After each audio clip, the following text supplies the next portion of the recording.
안녕하십니까. 펜앤드마이크 영남지사의 청첩장이라는 새로운 콘텐츠를 진행하게 된 박명훈 기자입니다. 청첩장이란 청년들을 불러서 이제 최근 안건, 이슈, 정치, 사회 등등 전 분야에 걸쳐서 자유롭게 이야기를 나눠보는 그런 새로운 콘텐츠인데요. 오늘 첫 방송으로 캡틴TV로도 유명하신 윤정섭 대표님 모셨습니다. 아우, 예, 안녕하십니까. 반갑습니다. 자, 캡틴TV, 그리고 국민의힘 부산시당 디정위원장 윤정섭입니다. 그래서 야 그렇게 크게 말하는 건 아니지. 옆에서 얘기하면은 야 내가 이렇게 얘기했으니까 바지 지퍼라도 올린 거 아니야. 나한테 고마워해야지. 내가 이런 말 안 했으면은 누가 들어줬을 것 같아. 이렇게 펜앤드마이크에서 또 영남본부, 그렇습니다. 예, 방송에 초대해 주셔가지고 너무나도 감사하다는 말씀 드리고 시작을 하도록 하겠습니다. 네, 오늘 주제는 4차 산업혁명, 그리고 AI, 그리고 조금의 정치적인 이슈들과 예. 관련해서 이야기를 좀 나눠볼 예정인데요. 예, 우선 4차 산업혁명, 언론이라든지, 예.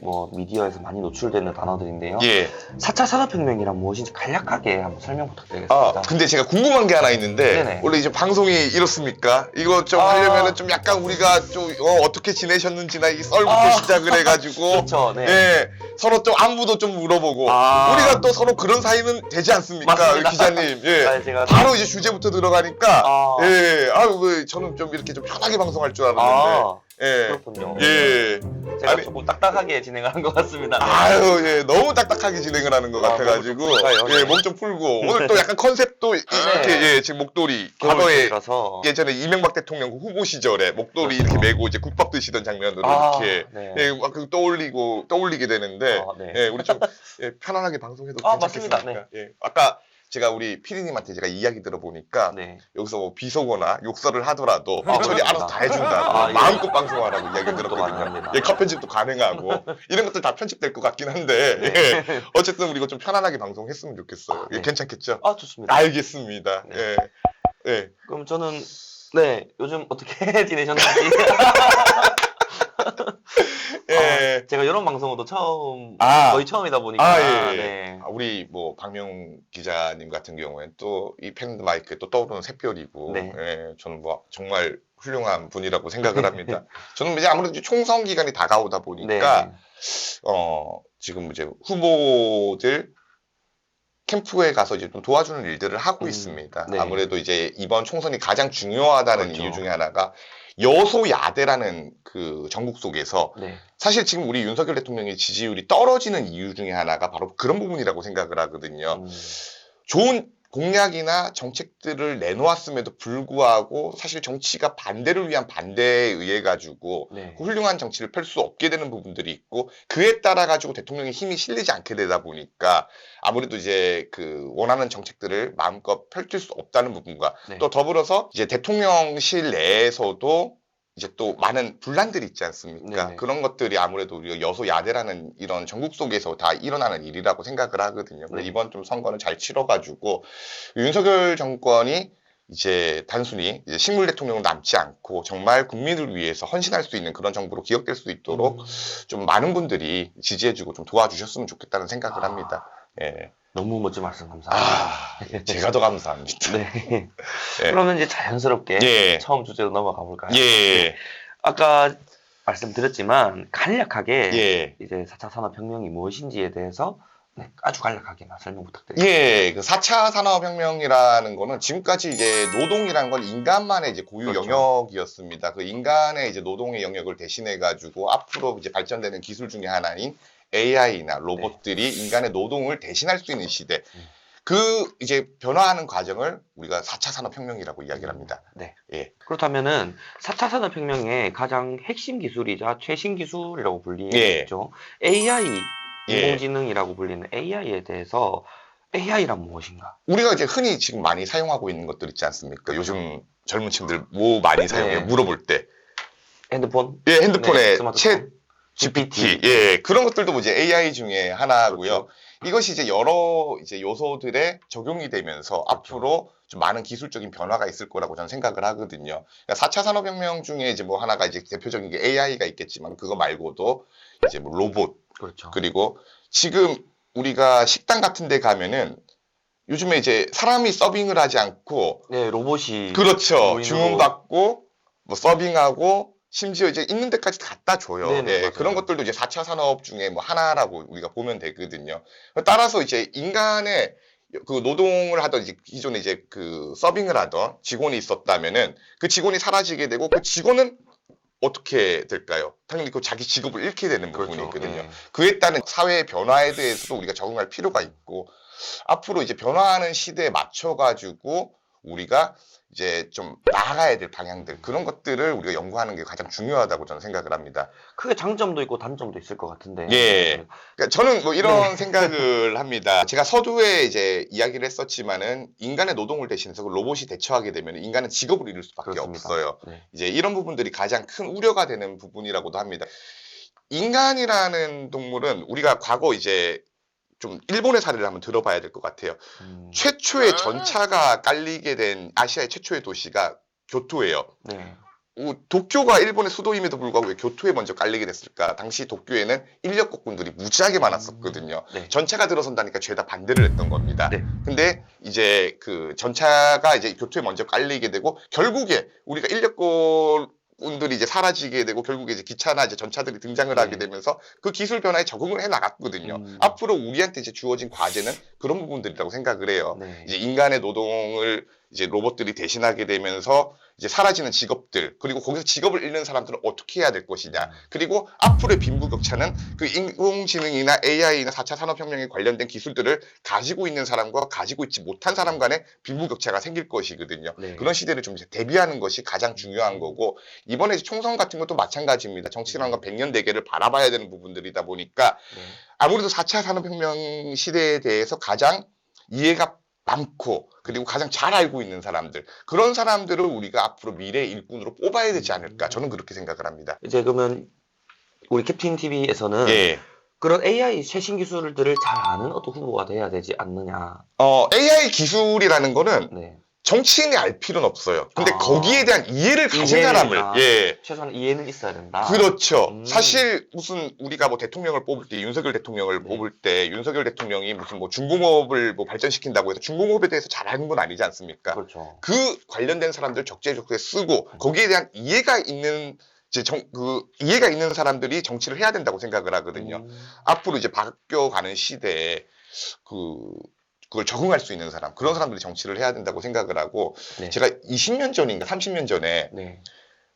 선배들한테 들었던 얘기가 있어요. 우리는 당연히 이제 레포트 쓸 때 워드나 이제 이런 것들 네, 이용해가지고 한글, 네. 얘 레포트를 썼는데 형들한테 얘기해 보니까 야 너희들은 워드 세대냐고 우리는 원고지에다가 레포트를 썼대요. 아하. 그게 불과 몇 년 사이에 바뀌었던 그렇죠. 것들이거든요. 앞으로 또 바뀌게 될 겁니다. 맞습니다. 지금은 이제 챗 GPT 통해 가지고 요즘 학교에서도 막 공부를 네네. 한다고 하고 이런 것들 이제 레포트 과제를 내기도 하고 한다는 거 봤을 때는 시대는 분명히 바뀌게 되어 있습니다. 그리고 우리가 그 시대를 준비하는 것이 가장 중요한 거고요.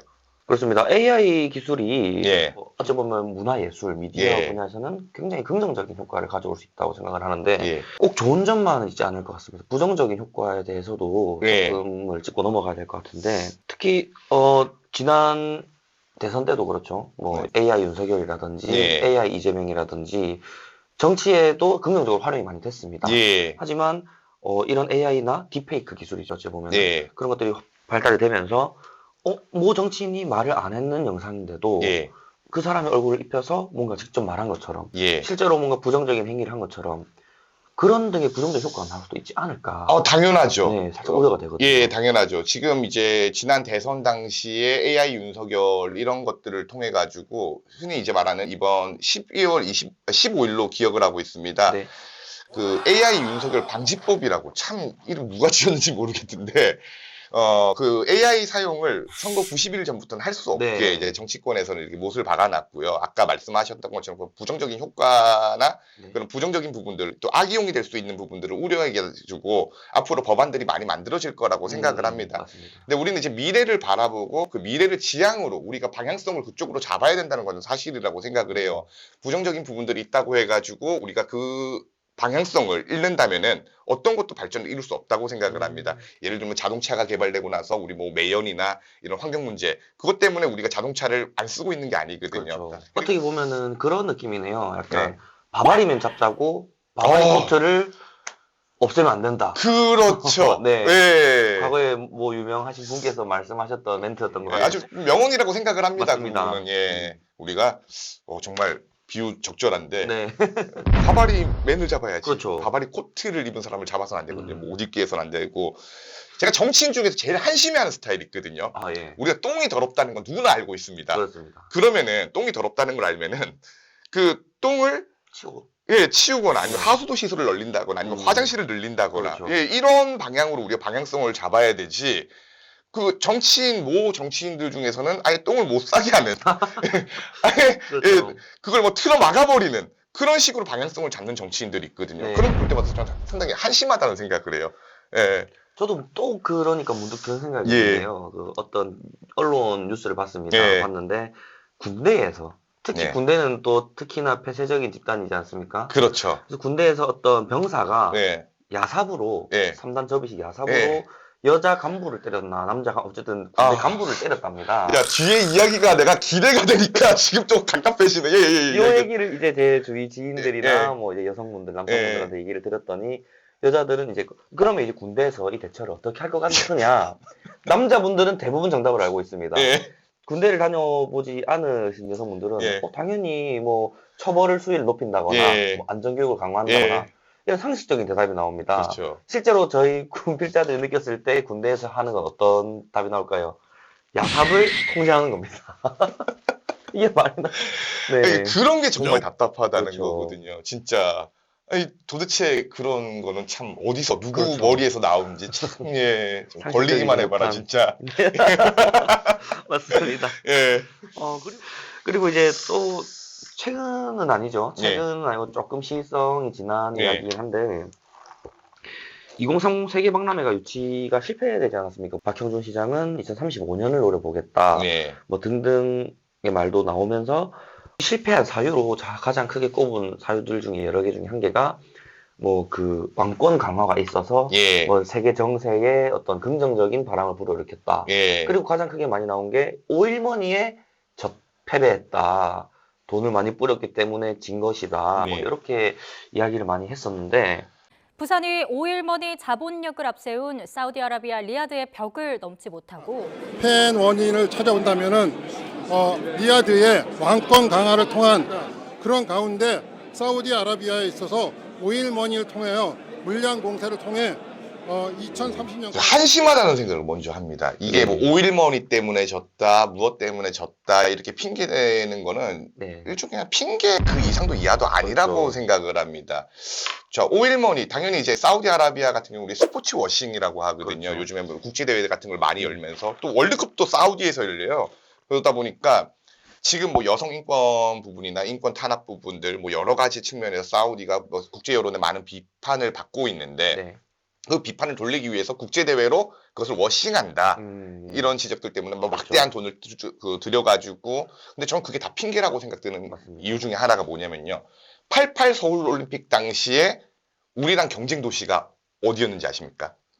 그 당시에 제가 태어나기 10년 전인데. 예, 제가 딱 그 개최지 발표는 아마 제가 태어났을 때 개최지 발표가 된 걸로 아는데 정확한 연도는 기억이 안 나는데 네. 그 나고야랑 서울이 경쟁을 했었습니다. 음. 당시 우리가 일본보다 돈이 많았습니까? 국제적 인지도가 있었습니까? 음. 국제적 파워가 있었습니까? 아닙니다. 네. 아니었으면 또 개최를 했어요. 네. 예, 일본의 그 세계적 위상이가 그 당시 우리나라보다 훨씬 몇십 년을 앞선다는 그 시대에. 근데 지금 사우디에 밀려가지고 지금 과거의 한국의 위상이 과거 같지가 않습니다. 그렇습니다. 많이 올라가 있고 우리가 뭐 세계 뭐 거의 뭐 10대 강국이라는 얘기까지 들을 정도로 뭐 선진국의 반열에 올라가 있는 나라인데 과연 우리가 그런 핑계를 대면서 그 실패 사유를 댄다? 말이 안 되죠. 정말. 이번에도 실패 원인들을 한다면은 과거의 이런 유치 방법에 대해서 벗어나지 못했다는 부분들이 그 첫 번째 원인이고요. 이건 대부분이 그게 공감을 하실 겁니다. 두 번째 같은 경우에는 사우디는 호날두가 나와가지고 막 얘기하고 있는데 우리나라는 강남 스타일 나오고. 저는 뭐 부산도 강남이라고 생각을 합니다. 아, 예, 네. 부산도 한강 이남이다 보니까. 아, 그렇죠. 예, 저희 아. 집이 그 서울 강남 신사동에서 네. 예, 4시간이면 갑니다. 아. 예, 4시간이면 얼마 안 가고. 걸리네요. 예, 강남이라고 생각해요. 근데 그렇다고 해가지고 예, 강남 스타일이 나왔다는 거 그건 좀 이렇게 방법에도 좀 문제가 있었다고 네. 생각을 하고요. 그 엑스포라는 게 무엇인지를 한 번 더 생각을 맞습니다. 했어야 돼요. 엑스포라는 게 이제 과학 박람회거든요. 그렇죠. 네, 과학 박람회. 과학 기술의 향연의 장이기도 한 겁니다. 증기기관차, 무슨 뭐 자동차, 네, 그리고 뭐 전구. 전자레인지, 에디슨의 전구 다 거기서 이제 박람회 때 나온 것들이거든요. 그럼 어떻게 보면 과학이라는 주제가 돼야 되는데 우리나라 너무 K컬처에 그렇습니다. 빠져 있었다. 문화, 예술 이런. 그렇죠. 아, 이것도 중요합니다. 문화 맞습니다. 예술도 미래의 중요한데, 산업들인데 네. 그런 것들에만 이제 매몰되어 있었다는 거. 그게 너무나도 좀 안타깝다는 생각이 많이 들었고, 그리고 외국 정상들이, 외국 이제 유명인사들의 지지를 받지 못했다는 거. 세 번째 원인이라고 생각을 해요. 그 이제 원인 중에 그 어떤 부분들이 있냐면은 2002년 월드컵 당시에 우리나라는 그 보카 주니어스, 이제 마라도나가 뛰던 팀인데, 네네. 그 일본에서 펠레를 어떻게 보면 일본과 브라질 간의 이제 그 관계가 상당히 돈독하다 보니까 펠레가 일본을 지지 선언했을 때 우리나라는 거기서 대응해가지고 마라도나를 데리고 와가지고 한국에서 경기까지 치렀었거든요. 당시에 네. 아르헨티나의 이제 유명 정상들이나 또 우리나라 대통령까지 만나가지고 지지 선언도 받아냈었고 그런 이제 국제적인 로비가 부족했다는 거. 그게 참패의 원인이었다고 생각을 하거든요. 적어도 좀 외국의 유명한 사람들이나 이런 사람들에게 지지를 받아냄으로써 그 엑스포에 대한 관심을 높였어야 되는데. 우리나라가 할 수 있는 오늘 말씀 주제에 있는 AI나 로봇 네. 충분히 가능한 우리나라 기술을 보유하고 있거든요. 네네. 이런 것들을 어필했어야 되는데 안타깝다는 생각을 많이 합니다. 그러면 다음 2035년 세계박람회에서 예, 그걸 성공으로 이끌기 위해서 지향해야 되기 위해서는 예, 어떤 뭐 우리나라가 갖고 있는 AI 기술, 예, 뭐 로봇 기술, 이런 4차 산업혁명, 가장 큰 주제였던 4차 산업혁명의 어떤 예. 장점들을 부각을 시켜야 된다. 아, 그건 뭐 너무나도 당연한 저는 사실이라고 생각을 하고 네. 2035년에 또 중국 상하이가 이제 네. 그 유치에 관심을 두고 있다고 해요. 그때 또 우리가 차이나머니에 패배했다. 이렇게 핑계 댈 수는 없다고 생각을 하거든요. 네. 그러니까 이제 K컬처 부분도 이런 부분이라고 생각을 합니다. 우리나라 이제 BTS를 자랑스럽게, 당연히 자랑스러운, 그렇죠. 예, BTS 만세입니다. 저 절대, 예, BTS를 비판하거나 비난하지 않습니다. 네, 저걸 맞습니다. 사랑해요. 제가 분명히 얘기하지만 BTS 이분들, 저보다 나이 한참 동생이지만, 그렇죠. 예, 저 형이라고 부를 수도 있습니다. 아, 그만큼 이제 네. 제가 사랑하는 분들이기 때문에 말씀할 수 있는 거예요. 근데 이제 BTS가 우리가 있기보다는, 네. BTS보다 빌보드 차트가 있는 나라를 우린 지향을 해야 되고 손흥민 선수보다 프리미어가 있는 나라를 지향해야 되고 그리고 뭐 또 어떤 게 있죠. 오징어 게임보다 넷플릭스가 있는 나라 우리가 지향해야 될 방향성은 거기라는 겁니다. 그래서 2035년에 우리가 준비를 한다면은 정말 철저하게 준비해가지고 네. 정말 부산에서 유치시킬 수 있도록 노력을 해야 된다고 생각을 합니다. 지금 네. 막 정부 탓, 뭐 그리고 뭐 윤석열 대통령 탓, 그리고 그렇죠. 박형준 시장 탓, 네. 우리가 뭐 그렇게 지금 현 정부권의 탓으로 돌리고 있습니다. 근데 그 맞습니다. 제일 한심한 게 뭐냐면은 대부분 엑스포 조직 특위들은 대부분 이 부산에 있는 현역 국회의원들을 대상으로 네. 이렇게 했었습니다. 엑스포 그 특위 위원장이 누군지 혹시 알고 계십니까? 박재호 그렇죠. 예. 예, 아니 그분이 여기 위원장이었는데. 네. 그 분이 도대체 뭘 했는지 난 궁금하다는 말씀을 드리고 싶어요. 이걸 뭐 여야 책임으로 돌리는 것부터가 웃긴 거거든요. 그렇죠. 우리 모두의 책임이다. 이걸로 가져가도 모자랄 판국에 자기는 이제 발 빼가지고 위원장이라는 분이 이렇게 발 빼면서 우리 책임은 아니다. 이것이 오로지 국민의힘 탓이다. 오로지 윤석열 정권 탓이다. 답답하다는 거죠. 본인들도 분명히 그 책임 선상에 위에 있는 사람들이거든요. 맞아요. 특히 이 시즌에 네. 제가 이제 뭐 국민의힘 쪽에서든 뭐 예. 민주당 쪽에서든 이렇게 뭐 성명이라던가 예. 이런 것들을 봤는데 보면은 대부분 민주당 쪽에서 온 거는 뭐 윤 정권 예. 뭐 뭘 사과해라 뭘 해라 예. 박형준 시장은 뭘 해라 뭘 예. 사과해라 뭐 이런 자료가 굉장히 많이 나오더라고요. 이해가 안 가는 부분이죠. 그러면은 다 같이 그냥 뭐 사퇴를 하던가. 예. 네. 차라리 이제 자기들 먼저 사퇴하던가. 근데 그런 것도 아니고 뭐 책임론을 떠민다는 건 우리나라 정치가 정말 아직까지 그 후진국에 머물러 있다는 생각을 할 때가 많아요. 네네. 반대를 위한 반대만 이렇게 하다 보니까 우리 뭐 해결점을 찾으려고 안 하고 떠밀듯이 누가 책임론에 의한 이런 옛날 정치들을 하고 있다는 것 좀 그게 답답하거든요. 그래서 이번에 좀 총선에서는 세대 교체가 좀 이루어져야 된다고 생각을 합니다. 뭐 이제 과거에 이제 운동권 세력들 많이 이제 정치권에 등장을 하지 않았습니까?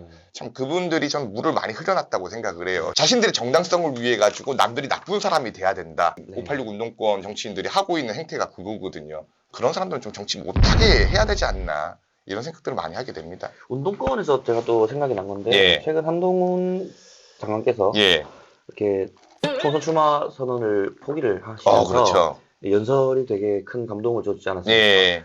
이런 운동권 세력에 대해서 더 하실 말씀 있으십니까? 운동권 하면은 제가 1시간 동안, 아니 3시간 동안 이거 제가 방송을 한번 켜놓고 해야 됩니다. 운동권들이라는 게 분명히 대한민국 민주화에 이바지한 부분이 아예 없다라고는 네. 말할 수 없어요. 그들이 민주화의 대표가 되어서는 안 됩니다. 그들도 민주화의 일부인 사람들이거든요. 어떻게 예. 보면은.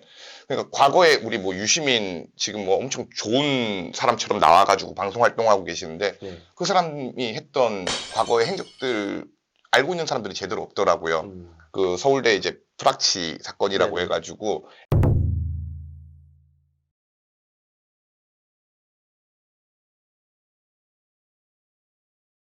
M1 민간인들 잡아다가 뭐 수일 동안 고문해가지고 결국 죽을 것 같으니까 풀어주고 거기에 있는 사람들이 누구예요? 유시민이나 윤호중 같은 사람들인데 그 사람들 아직까지 정치를 하고 있거든요. 지금 나와가지고 나 좋은 사람이요, 나 정말 착한 사람이요, 정치하고 있다는 게 이해가 가질 않아요. 사실 말해가지고 그런 사람들이 대표가 돼서는 안 되거든요. 네. 그런 시대는 이제 우리가 종결시켜야 되지 않나 생각을 합니다. 말씀을 들어보다 보니 아까 뭐 갈라치기 예. 라는 단어도 나왔고 뭐 특정 정치인들 예. 다 나왔었는데 추가로 주제 하나만 더 정해가지고 예. 한 번만 더 송영길 얘기해 썰 한번 얘기할까요? NHK 룸사롱 사건. 그런 예. 거? 우상호 송영길 이분이 네. 그 옛날 광주에서 새천년 그 NHK 룸사롱 사건 전야제가 있었어요. 5.18 전야제. 사실 광주라는 도시에서는 5.18 그때 되면 일주일 전부터 노래도 안 틀고 뭐 이렇게 뭐 하지도 않아요. 근데 그 전야제 때 참석했던 민주당 의원 가운데 송영길 이런 사람들이 저기 새천년 NHK 룸사롱이라는 데 가가지고 이제 예, 술을 마시고 거기다가 뭐 이제 이거 여자들도 또 이렇게 끼고 이렇게 노셨나 봐요. 이렇게 혹시 영차도 한번 했나요? 뭐 영차라는 게 어디까지가 영차인지는 몰라가지고 그 왜 그 내부자들에 나오는 아유 좋았어 좋았어. 영차 그까지는 아니겠죠. 아, 여기 그렇죠. 큰일 나요, 이러다가. 아니, 그까지는 아니겠죠. 근데 뭐, 예. 분명한 거는 네. 여성 접대부를 놓고서 음, 이렇게 좀 했나 봐요. 사실 말해가지고 자신이 민주화 운동했다는 사람들이 적어도 그렇게 해서는 안 됐었거든요. 그렇죠. 그게 어떻게 세간에 알려지게 됐냐. 거기서 막 떠들고 놀았대요. 그런데 이제, 당시 임수경이라고, 이분이 이제 진행을 하고 나서, 이제 자기 동료들 어딨냐고 전화를 했대, 전화를.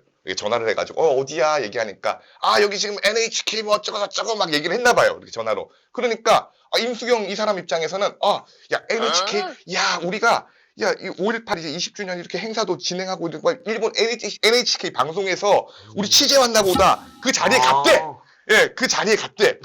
가니까, 뭐, 이렇게 막 NHK는커녕, 뭐 거의 뭐 일본말로 막 이렇게 막 얘기할 것 같이 목소리 깔라대가지고 여자 끼고 막 놀고 있었다는 거 임수경이 목격을 한 거야. 얼마나 한심하겠어. 본인이 여성 입장에서 얼마나 수치스러웠겠냐고요. 예, 그러니까 임수경이 화가 나가지고 거기서 또 우상호 의원이 그 임수경의 뒷덜미를 잡은 다음에 니년이 여기가 어딘 줄 알고 오냐. 그렇게 이제 좀 폭력적인 이런 행동을 했다고 합니다. 그러니까 임수경이 이제 화가 나가지고 그 자리에서 참외를 집어던졌대요.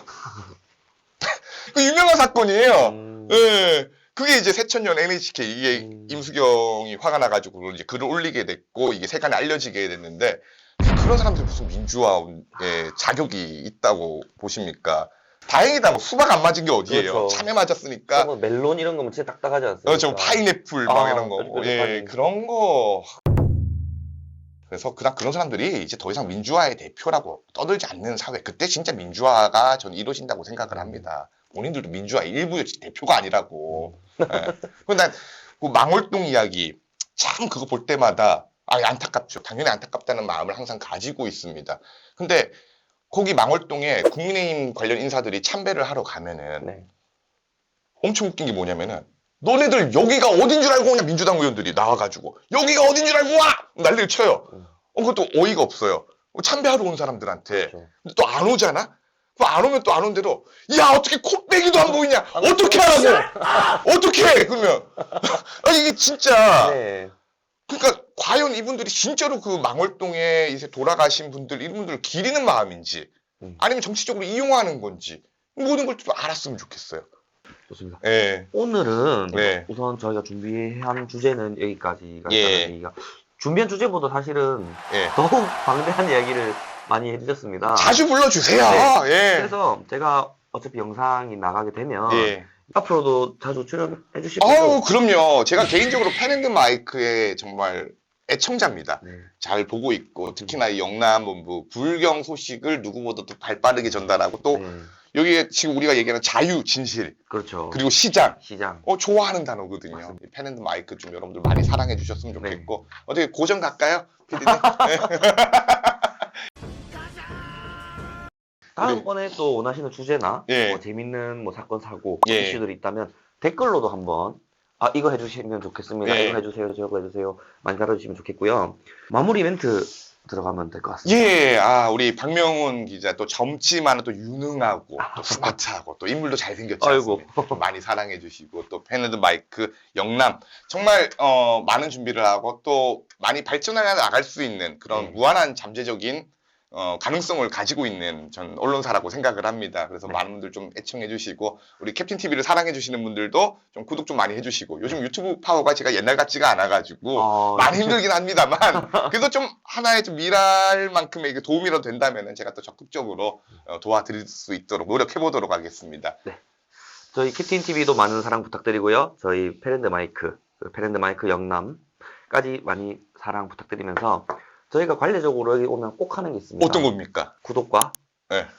좋아요 부탁드리면서 오늘의 팬앤드마이크 영남 첫 번째 컨텐츠 박 기자의 청첩장 여기서 마무리하도록 하겠습니다. 잠깐만요. 청첩장의 정확한 뜻이 아까 뭐라고 했죠? 청첩장이 네. 이렇게 내가 뭐 결혼이라는 그렇죠. 좋은 어떤 일에 대해서 예. 많이 와달라, 많이 관심 가져달라고 드리는 거지 않습니까? 오. 그러면서 청첩장의 청이 또 청년 예. 같은 의미도 내포하고 있어서 예. 그래서 왜 윤도현의 러브레터 뭐 그런 느낌으로 박 기자의 청첩장. 제가 근데 잠깐만 내가 올해 우리 윤통 나이로 39인데 네. 그리고 한국 나이로 40이에요. 네. 40인데 청년이라고 해도 되나? MZ 세대가 결국 청년이라고 보면 되지 않겠습니까? 맞다. 아직 MZ야. 아직 전혀 가려면 좀 멀었네요. 그리고 네. 마음 많은 청년이신 분들도 환영하니까 그렇죠. 네, 연락 주시면 감사하겠습니다. 그럼 오늘 저희 캡틴 TV의 윤정섭 대표님 모시고 이런 재밌는 이야기를 많이 나눠봤는데요. 마지막으로 감사하다는 말씀 드리면서 이렇게 인사드리도록 하겠습니다. 다 같이 자, 하나 둘 셋 고맙습니다. 감사합니다.